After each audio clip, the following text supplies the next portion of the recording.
Thank you for joining us here at the First Alert Desk on Atlanta News First Plus. As you can see, we are moments away from hearing from Jonesboro Mayor in what has been a wild 24 hours. I wanted to hop on here just before this news conference is set to take place, and we'll take you out to those remarks just to give you some background on what has been transpiring. This has been a dramatic reversal for the mayor just hours after announcing she would resign. Mayor Donya Sartor changing her mind, saying she will not be stepping down after all. Atlanta News First Don Shipman is with the First Alert breaking news tracker outside of Jonesboro City Hall with why she had this change of heart. Yeah, what a stunning reversal. She says that she talked with her constituents, she talked with her inner political circle, and she decided after those conversations that she would not be resigning. She says she's going to be holding a news conference later this morning. We plan to be there. But yeah, she was emotional during that announcement that was made during a special council meeting.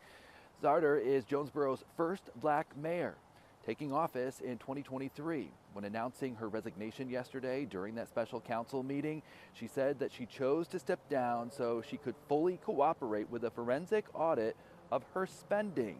Here she is defending herself. It's important that my tenure concludes with those findings of no wrongdoing or mismanagement of funds. You can hear it in her voice right there, but after that, she changed her mind. We received this statement overnight. It says in part, and I'm quoting here, "When I gave the indication, I was under duress by several colleagues who may have nefarious reasons for trying to force me out of my duly elected position."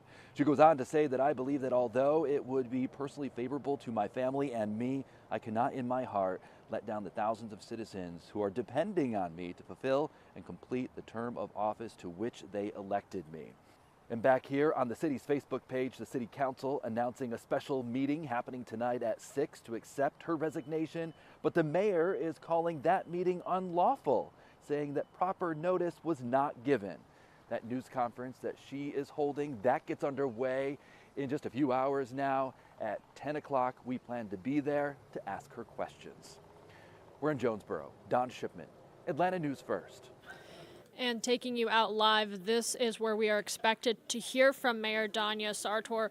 Again, as Don was explaining, this has been really multiple developments over the past 24 hours, from a stated intended resignation to a reversal of that decision, and now the mayor herself expected to take to this camera right here. This is our crew. This is our Atlanta News First reporter, Don Shipman, behind the camera waiting to hear from the mayor as she plans to walk down those steps, approach the cameras, and explain why she had a sudden change of heart. And we already got a little bit of a glimpse of why that was. She said shortly after her announcement, she heard from constituents, she heard from businesses, she heard from the Jonesboro community, and apparently it was so moving to her that she decided it was best for her to stay put as mayor and, you know, continue to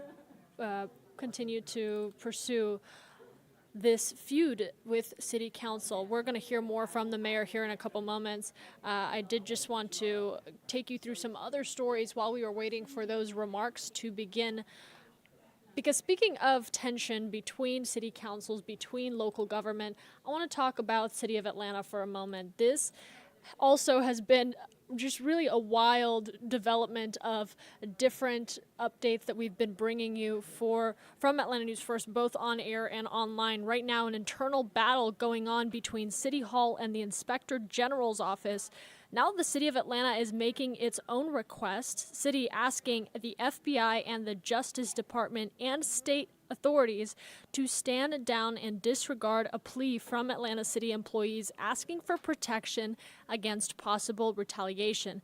And this is connected to an investigation into alleged wrongdoing within City Council. Atlanta News First, Patrick Quinn reports. The City of Atlanta now asking the FBI, DOJ, and the state to stand down and disregard a plea from Atlanta City employees asking for protection from potential retaliation. In this letter acquired by Atlanta News First, Patrice Perkins Hooker, the Atlanta city attorney, wrote the whistleblower letter sent earlier this week to the federal and state law enforcement agencies was written by, quote, disgruntled employees from the Office of the Inspector General.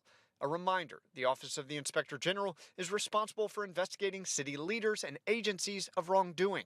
I asked the mayor if he's concerned about the allegations of criminal wrongdoing outlined in that whistleblower letter.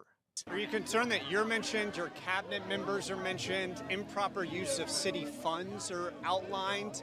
How impactful is that for you as an office? Yeah, so again, it was a complaint. It is not necessarily found to be true. And now, in the letter from Perkins Hooker, the city says even if some of these complaints turn out to be true, most of them would not be crimes, but ethics violations, and thus would not be under the purview of these federal and state agencies. But in a separate letter acquired by Atlanta News First, outside legal counsel hired by the city of Atlanta during this fallout wrote to the city council saying the whistleblower letter was, quote, flawed, and by detailing investigations to outside agencies, it could strip away the writer's whistleblower protections, adding, quote, these employees have violated their confidentiality obligations and are therefore not entitled to the protections of this statute. Patrick Quinn, Atlanta News First. And I want to take you back out live now. As you can see, the mayor of Jonesboro getting mic'd up here, preparing to address cameras and her constituents, really, in this shocking reversal of her decision to step down from her position. We're going to take you out live now, and let's listen in. I work for Snag Enterprises, and I'm helping in terms of helping the mayor with some of her communication strategy.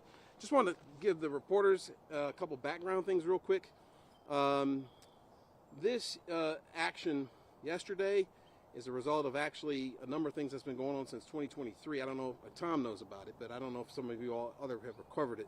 But the mayor has been constantly under attack by some of the colleagues on the council. They've been stalking her at her house, telling her she can't leave town more than 12 hours without letting them know. She's been under a lot of duress and emotional strain because of this, to the point where yesterday you all saw that she thought about resigning to protect, other people that work down at the city, I guess. And so that's why you saw her being very emotional last night at the meeting, where she made an indication that she might resign in April sometime. The other background is because of all the stuff that was happening to her from her colleagues, it wound up being a court case. She got a temporary restraining order from a Superior Court judge to stop council members from basically harassing her and bullying her, really.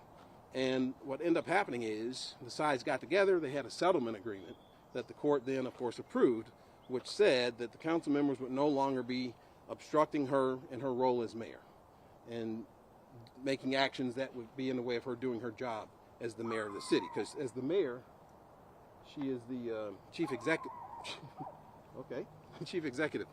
So that's kind of the background why you saw the actions you saw yesterday, and I'm going to let the mayor come on up. She's got a statement she's going to read to you all, and then she's going to take a few questions. And again, if you need reporters, if you need any walking shots, there's plenty of street here. We can do that. And if you have any questions more about any of the legal stuff that I gave you in your packages, it explains why they can't have a meeting tomorrow under the city charter law. There was no 48-hour notice of this special meeting, so they can't really have the meeting. And according to Georgia law, the stuff I've given you, unless she resigned on paper or whatever and they accepted it, it's not effective. And so all that's in the information that you got that was emailed if you need anything else. But I'm going to step aside and let the mayor come up, and then I got to get behind my camera, so give me a second before you start. And thank you for coming out, guys. Officer, how you doing?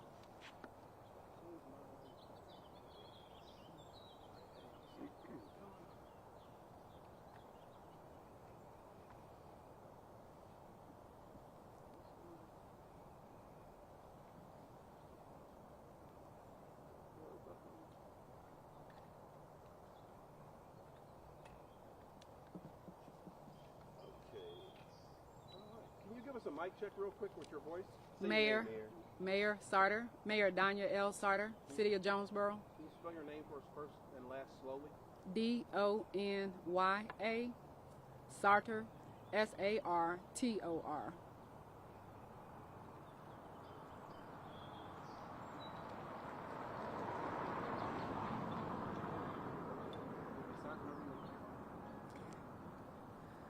Good afternoon. Good morning.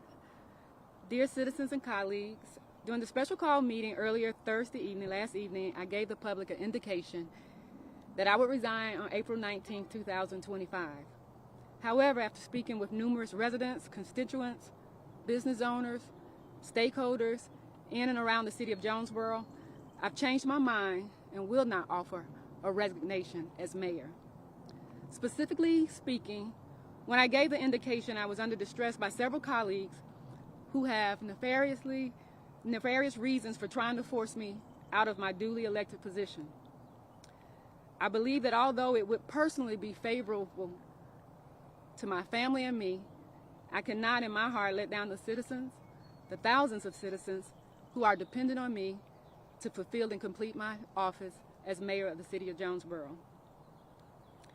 Also, I'm a proud graduate of Emory University, Georgia State University, and Clark Atlanta University. I have a record of finishing what I start, and I'll finish this job as mayor. Accordingly, after consulting with my legal counsel and under Georgia state law and the charter of the city of Jonesboro, there is currently no vacancy in the mayor's office, and there is no resignation from the mayor.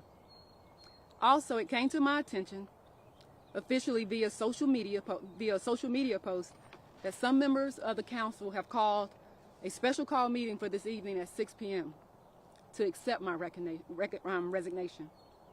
Secondly, according to state law and our city charter, there can be no special call meetings without first providing the mayor and council at least 48 hours notice.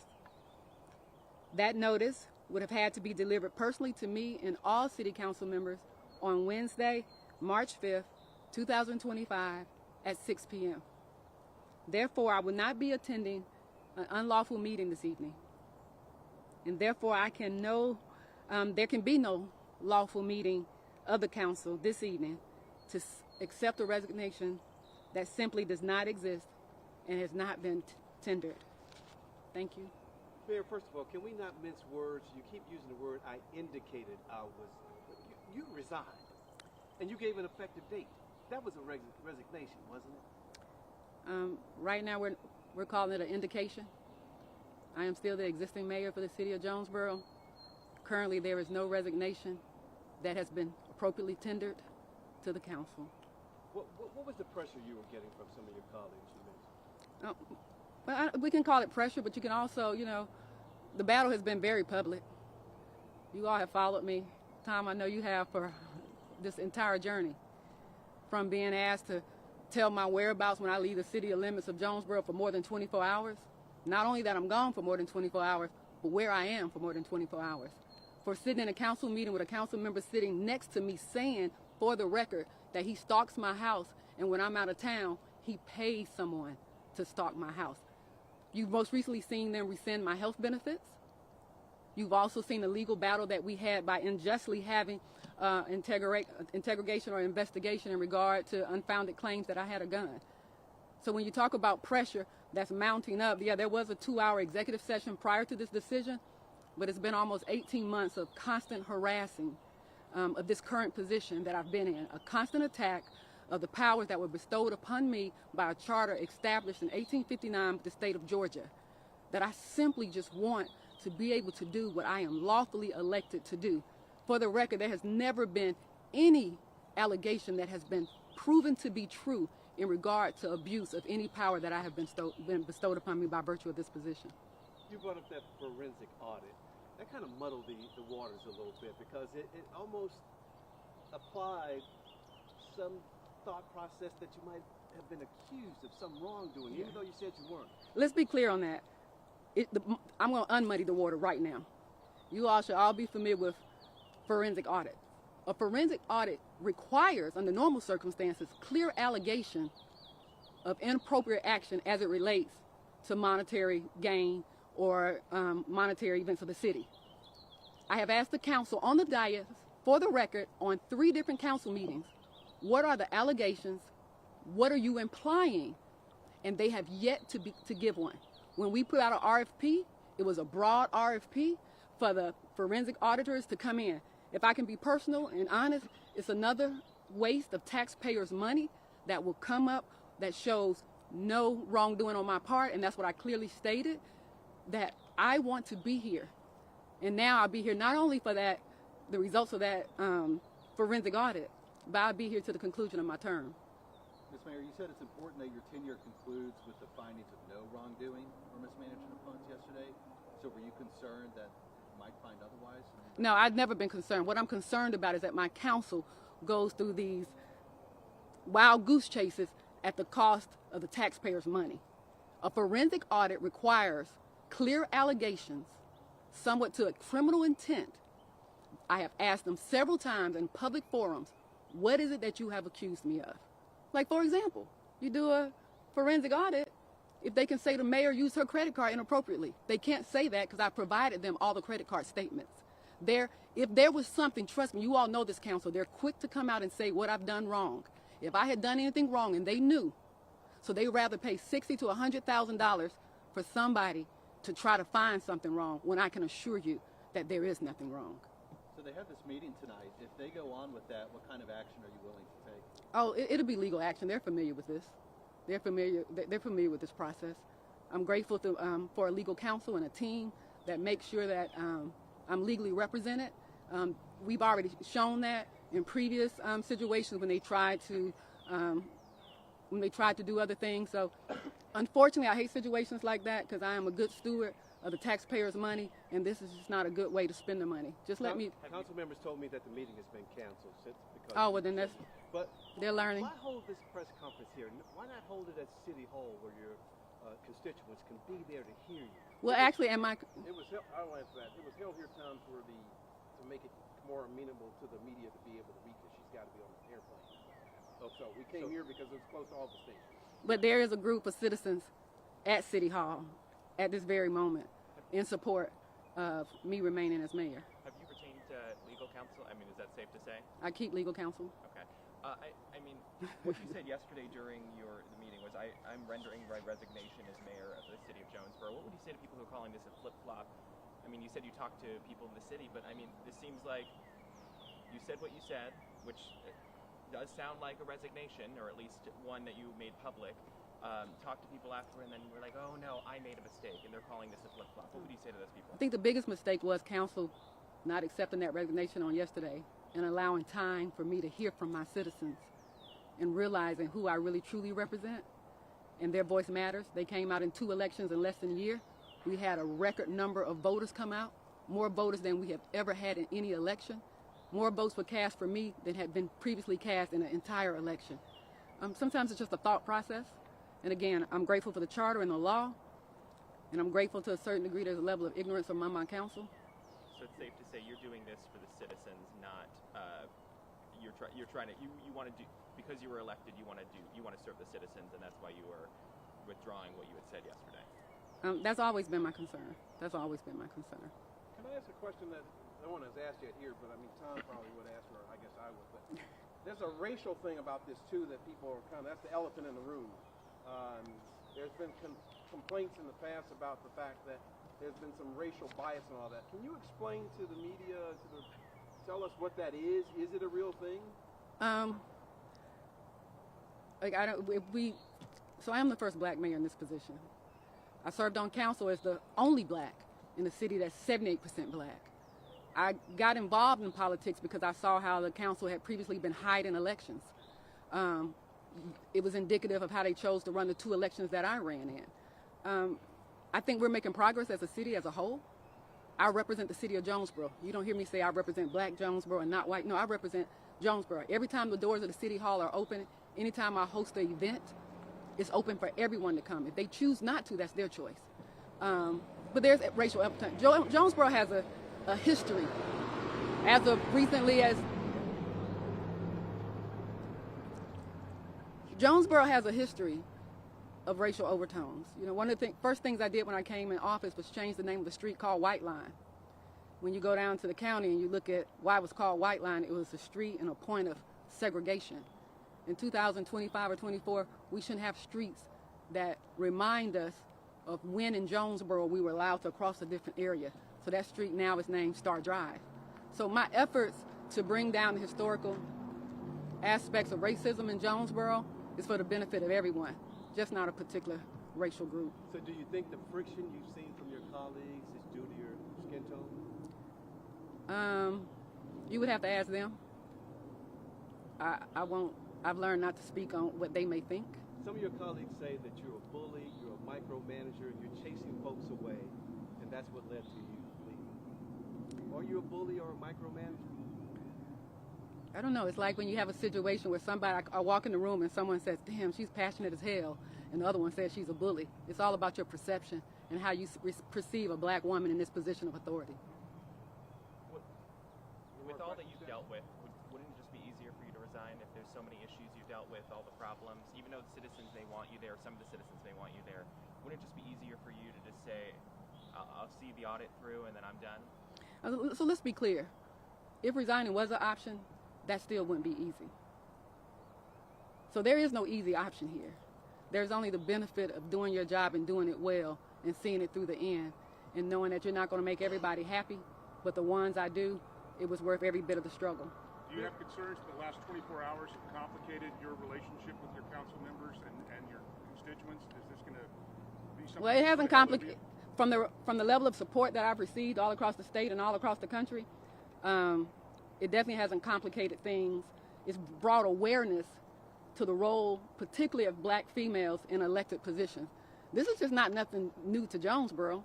Black elected officials, particularly women all across the country, face this level of opposition. Sometimes I wonder why people think it's so strangely that it's in Georgia and it's in Jonesboro. It's disappointing, but this is a national issue that is on the forefront, and we're having national conversations. I'll be leaving Sunday to go to Congressional Cities Conference sponsored by the National League of Cities, and we'll have conversations about the concern for our safety. I'm not creating that issue. That issue is prevalent, and it's been known. Why were you so emotional yesterday? This role makes me emotional. I fought hard for it to get here. And like I said, y'all witnessed it. It shouldn't be any surprise. And emotionality, I've had to learn, is not a sign of weakness. It's meaning that it's a release and that there's still a little bit of fight left in the dog. And so I appreciate you all coming. I know y'all, yes sir, yes ma'am. We had a conversation a few months ago. Hey, Damaya. About community among mayors. Have any other mayors, talked to you about this? Oh my gosh, the outpouring of support. And, there's always a silver lining to something. And I think if I felt supported before, I feel doubly or triply supported in this moment. Thank you, Damaya, for coming. I appreciate you. No problem. Anybody have any other questions? All right, so if the answer is no, do you need to get cutaways or anything like that you want to get? I can keep her up here if you want to get some wide shots, cutaways, photographers. That's what I was just doing. No? Okay. Does anybody want a walk shot with her, yes or no? Good. Good? All right, and you just heard from the Jonesboro mayor herself speaking out about her decision to, her reversal in her resignation decision from yesterday, earlier, where we took you out to that city hall meeting, the city council meeting, and she poured out her heart, really. I actually want to play that for you, announcing that she was stepping down effective in April. Take a listen to this. It's important that my tenure concludes with those findings of no wrongdoing or mismanagement of funds. And that was directly, again, from the Jonesboro mayor herself. And then today, announcing there's a full turnaround in her decision, a dramatic reversal. And she said part of why she decided that she couldn't step away was because she heard from constituents, because she heard from members of her community and her city, and realized that she wanted to see her tenure as mayor through and through. She also said that she was, quote, under duress by several colleagues. She said that her house has been stalked, that there were allegations made against her, that she was a bully, that she owned a firearm and had used it in a concerning manner. She said that there was constant harassment, the mayor saying, that has spanned over 18 months, and now amidst a request for her to comply with a forensic audit requiring her to really hand over information on allegations of financial and monetary concerns. So from the mayor herself, she's saying that none of it was going to be easy, whether she stepped down or continued on with her mayorship. She also addressed this special city council meeting that was scheduled for tonight and has since been canceled, saying that she would not be attending that meeting because a special meeting would require at least 48 hours notice, which the mayor says she didn't get. Now, you heard in the question and answer portion of this news conference where reporters were asking, it sounded like you had offered your resignation, you gave out a date, it sounded like a statement more than an intention, and the mayor saying that that was not a legally binding resignation, that she stands by her decision, that it was an intended resignation, that she has since reversed that intent and was not a stated resignation despite being presented in a public city council meeting. And again, that city council special meeting that was scheduled to take place tonight at 6 will no longer be taking place. The mayor saying that she is going to continue to face this and really navigate the tension that she is experiencing with city council, but she would not be stepping down as mayor. We have more information and really the full breakdown of all of the developments, of all of the statements for you on AtlantaNewsFirst.com and in the free Atlanta News First app.